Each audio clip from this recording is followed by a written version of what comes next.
Hello, everyone, and welcome to this Friday night Agent Chat Live. Today, I'm going to be joined by T.S. Ferguson.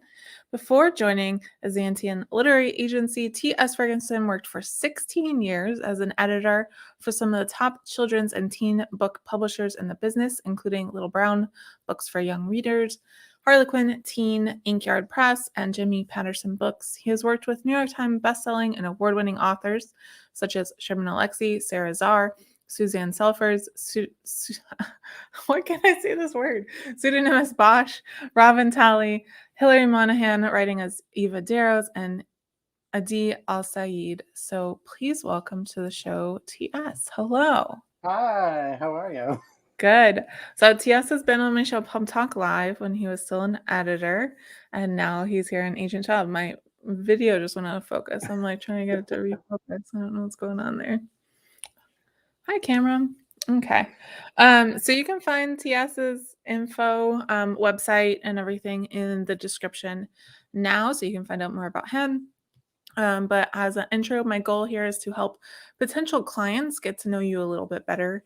Viewers are welcome to drop questions in the comments, but I do start off by saying that I won't really be asking any questions that like a Google search can answer, so like word count, stuff like that. And I also won't be asking any pre-query questions. So if someone's like, would you be interested in this book about mermaids in space? We won't be doing that. Because I like to keep it kind of like helpful for everyone. So we're going to start off with a kind of easy question. What categories and genres do you represent? That is an easy one because I'm very eclectic. Right now, I'm only representing young adult and middle grade. I think a lot of the query websites separate young adult and middle grade out as their own genre, which has been confusing people. So for instance, I'm looking for horror in young adult and middle grade, but it's listed separately. So I've been getting a lot of adult, but I'm not doing adult yet. And that may happen in the future. But right now, just YA middle grade. And really, I'm interested in almost all genres. I always say I'm not the right fit for books about sports because I was not a good sports player as a kid. Um, Very like heavy sci-fi is probably not right for me, or it's a long shot. And novels in verse are also pretty tough for me. But other than that, I'm very open. I tend to like darker and edgier, but I also love comedy and um, you know I can be late as well. So basically anything.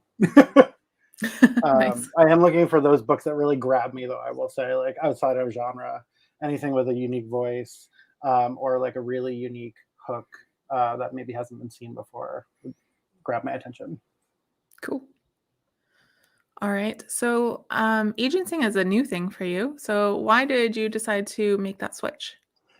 It actually was something I've been thinking about for a while, but I was on the editor track and seeing it through, and then I got laid off, and I had about 6 months at Hachette to kind of think about what I wanted to do. And I was talking to my old boss from Harlequin, and she said, "You'd be a great agent." And my first reaction was, "No, no, I can't. I don't think that would work." And then the more I thought about it, the more I love the idea of being able to work with who I want to work with and not having to go through a whole committee to get approval. I love the idea of being able to work from anywhere. Right now, I'm in New York, but I like the option to be able to move somewhere else if I want to. But really, the thing that I love about being an editor is the thing that I love about being an agent, which is I'm going to get to work with authors directly, give them advice and help them polish their books and find the right home for it. And I'm really excited about that. Nice. Cool. Yeah, I remember a while back, you kind of like were publicly talking through it a little bit on Twitter about, I don't know if an agenting is right for me. And I was like, oh no, I think agenting would be right for you. And Yeah, then a couple months later, announcement time. So that was the good. thing that worried me is that a lot of agenting is, I mean, it's commission based. There are some Yeah. agencies where they'll give you like a small salary, but Hmm. because I'd risen up the ladder in editorial for so long, I knew I wasn't going to be able to make what I was making, so I knew I would have to get a day job. Mm. So that was kind of what daunted me. And then talking to a lot of agents while I made my decision. It really made it seem possible. And Jen Azantian was, I think, the first person who reached out to me and made me feel like it was possible. And she was really welcoming immediately. And she and I knew each other when I was an editor. So I was really excited to join her agency. She has similar philosophy to me on author care and on diverse representation and responsible representation. So it was a good fit. Nice. All right. So this question has a little bit of a preface because I find that if I ask it straight, people are too humble. So I'm giving you a chance to brag about yourself. So take advantage of it, please. If someone is thinking about querying you and your wish list lines up with their work, why should someone query you? Why would you make a good agent?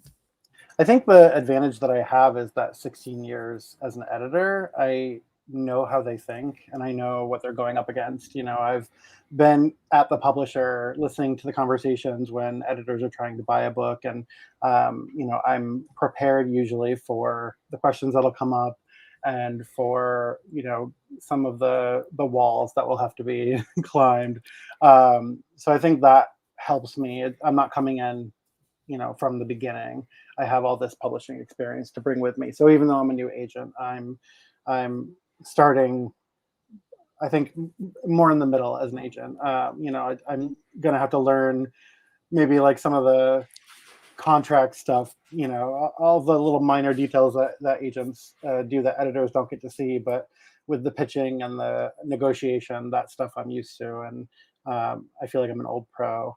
And then I also just, again, like I feel so strongly about author care. I really put the author and their books first.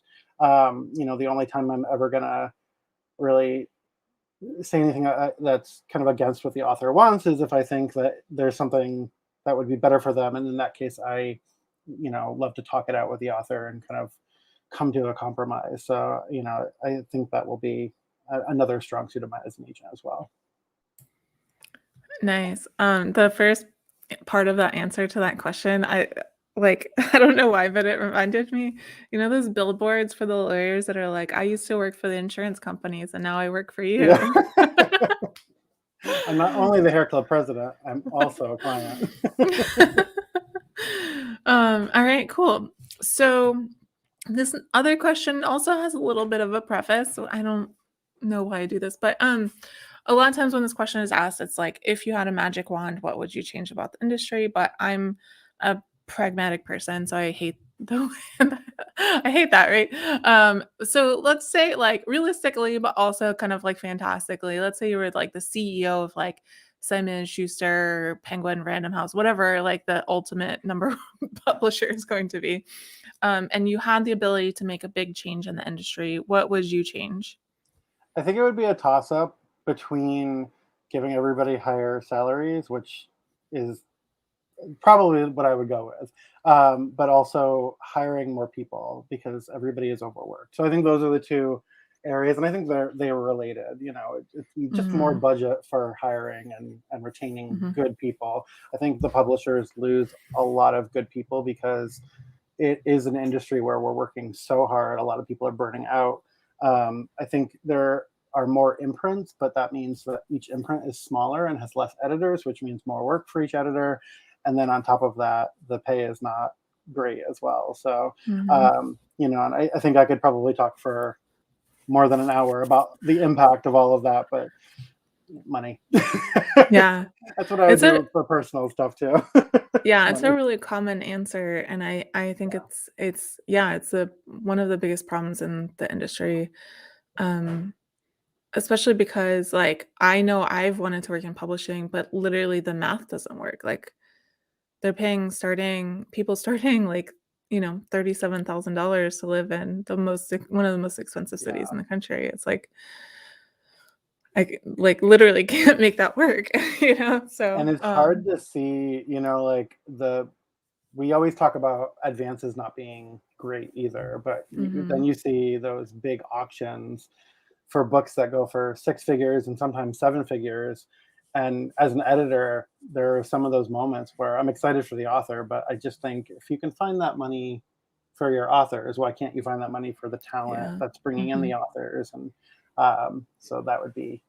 my CEO magic wand, whatever, however I can do it, I would do it. Yeah. All right.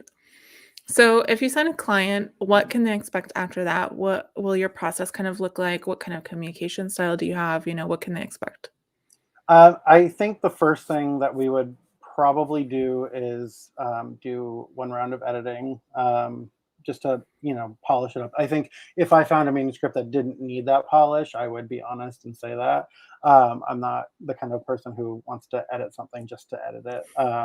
But I think I'm not going to be the kind of agent who really takes on a lot of books that need heavy work unless I fall in love with something, and then all bets are off.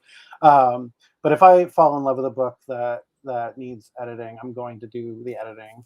And then I think in terms of my style, I'm very communicative. I tend to prefer email. I hate talking on the phone. I like this because I can see faces, and I don't know if that's like a neurodivergent thing for me, but like I need to be able to see a facial expression to know that I'm not saying something dumb or offensive. I'm just better at reading people that way. So I tend to do email and video chats more frequently.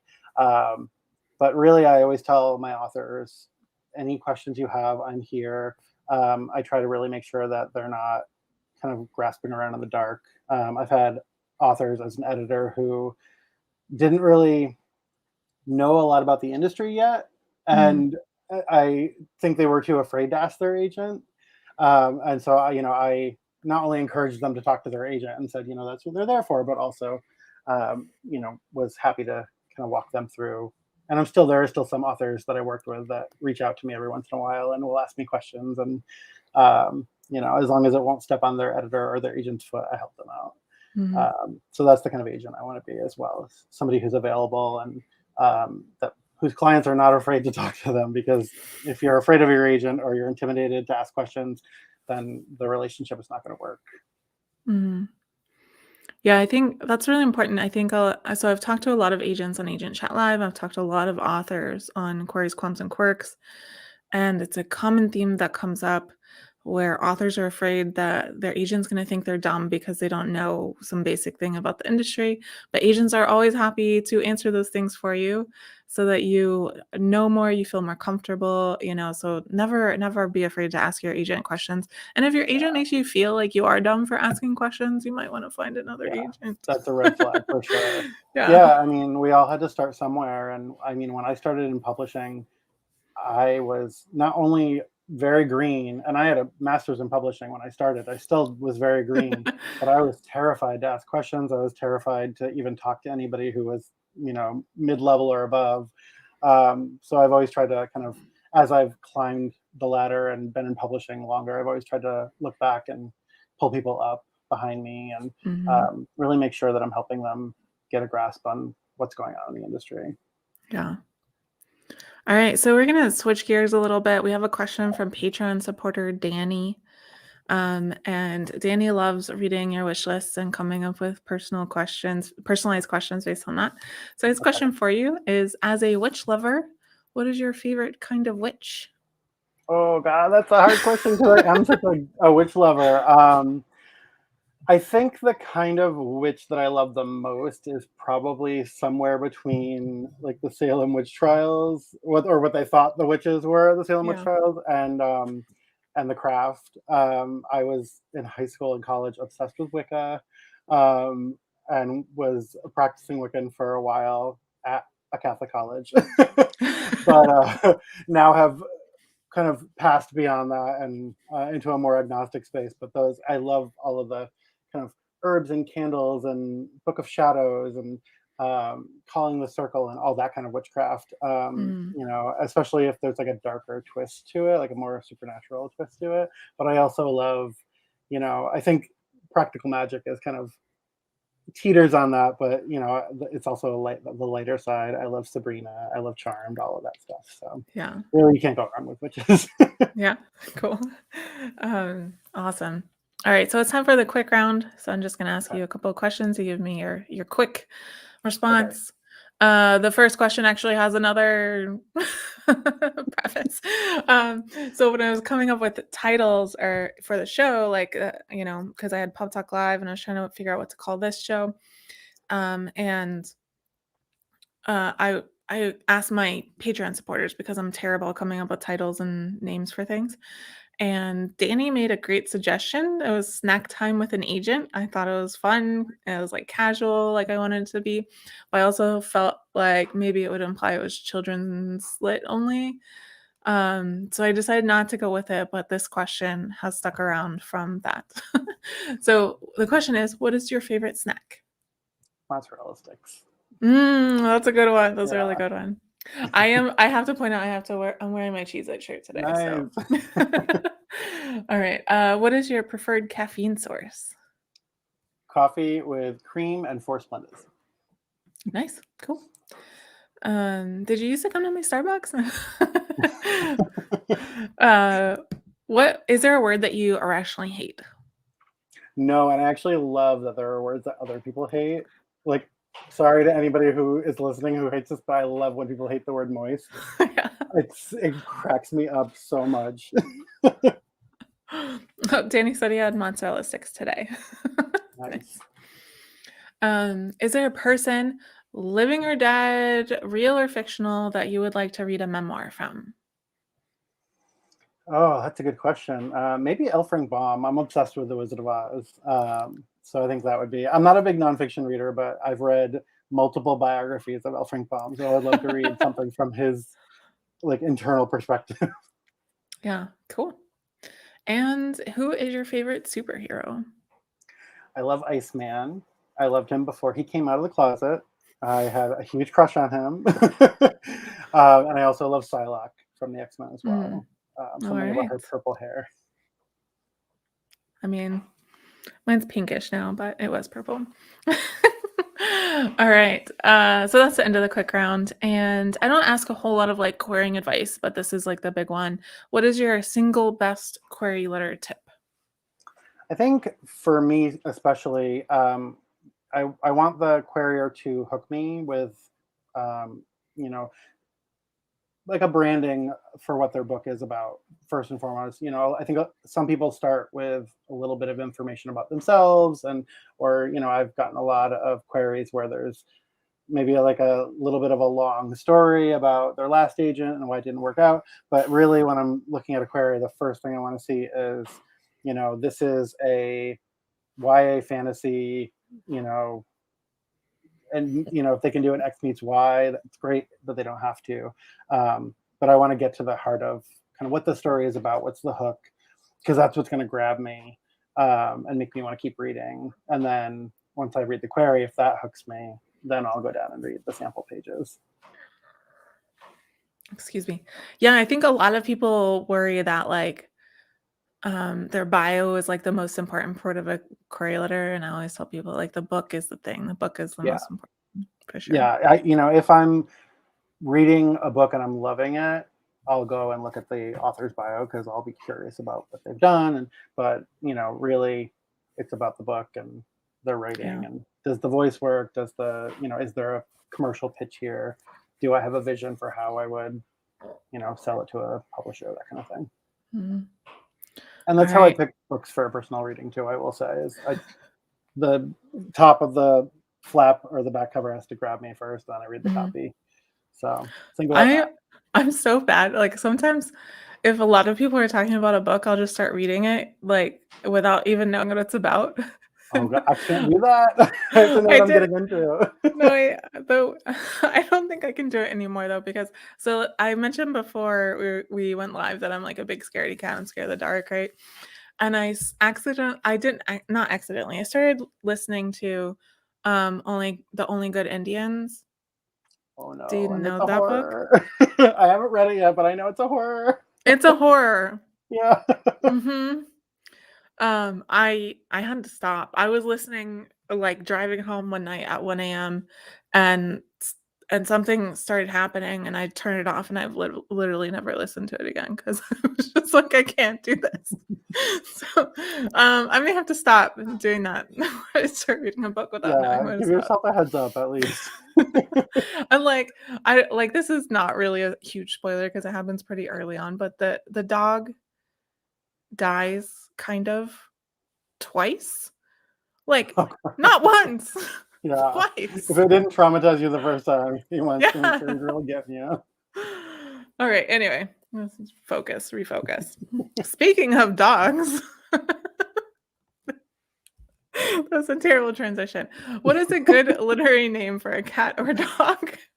I was telling you before, I sat down and thought about this for way too long. I was trying to come up with like a list of pun names for dogs and Mhm. cats, and then I realized like they were all awful. So I honestly, if I had a dog, if I had to name it a literary name, I would probably go Toto because Wizard of Oz, or maybe like Mm. Ribsy. And then for a cat, I always go right to Grimalkin from Julie Kagawa's Iron Face series, who Mm. is probably my favorite literary cat. Yeah. And everything he does is because he is a cat. All right. I was thinking, what is that cat's name? Mogget?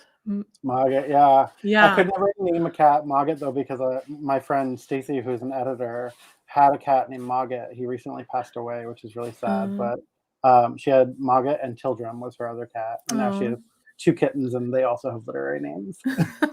Nice. All right. What is your favorite thing? You kind of alluded to it earlier. What is your favorite thing about being a literary agent? I just love the freedom. I think that's something as an editor, there's a lot more restrictions because you're working in house. You really have to gear everything you do to that house and what they're looking for and the people that you're working with. Um, and you have to work in New York and go into the office when it's not a pandemic. And the thing I love about being an agent is there's so much freedom to, find something that you're passionate about and go for it. And obviously the author has to want to work with you back, but I love the idea that I can fall in love with a book and say I would love to work with you without having to ask anybody else. And I also love that I could move to the moon if I wanted to. I'm going to go to space with Elon Musk and agent from there. Probably not. He can just leave his money to me when he leaves, and then I'll change the publishing industry. Yeah. But I love that there's the possibility of being able to work from anywhere as well. Mhm. There's an agent, John Cusick, who I think he was living in the Virgin Islands during the pandemic, which I was so jealous of. And that just seems like heaven. Yeah. Agenting from the beach. In the last Agent Chat Live, I was talking to AJ Getz about I've often fantasized about just like picking up all of publishing and moving it somewhere that's like more accessible, right? Yeah. And what if we did it on the moon? We could get Elon Musk to move publishing to the moon. We'd have to get a very long ladder. Oh my gosh, that would be an even bigger commute. Yeah. All right. So this was not on the list that I sent you, but this got one of our regulars, Tamara, who comes whenever she can. She lives in Australia, so sometimes the time doesn't work. Um, asked this question that I really like, and it's like, if you could represent an an author, like a published author who, for whatever reason they left their agent or their agent left the business or whatever, their agent retired, and you could choose like one published author to work with, who would it be? Oh God, I know. that's a really good question. I know. I love it when she And asks. I'm also like, oh God, who am I gonna upset? There's so many authors that I wanted to buy at auction that I lost. So I'm Aw. not going to name any of them. I have his book sitting right in front of me, and he's doing really well. So I'm going to say Rick Riordan. Mhm. No, that's I a good love one. I love mythology.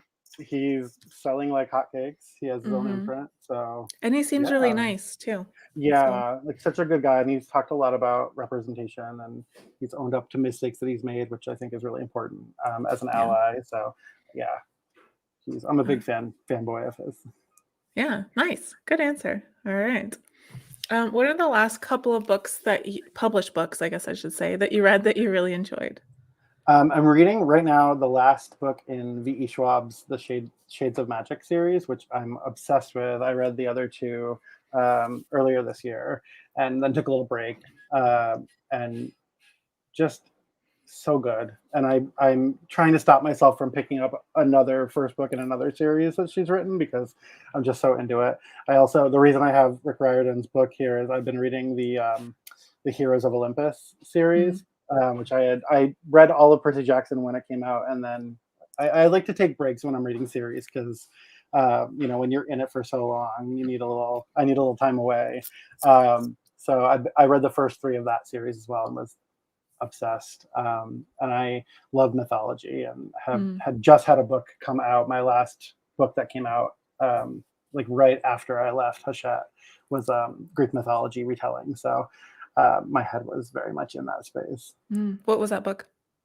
It's called Daughter of Sparta by Claire M. Andrews, and it's a retelling or reimagining, really, of Daphne and Apollo. But it's very feminist. Daphne is a Spartan warrior. She is not turned into a tree. She is badass and can basically beat everybody up.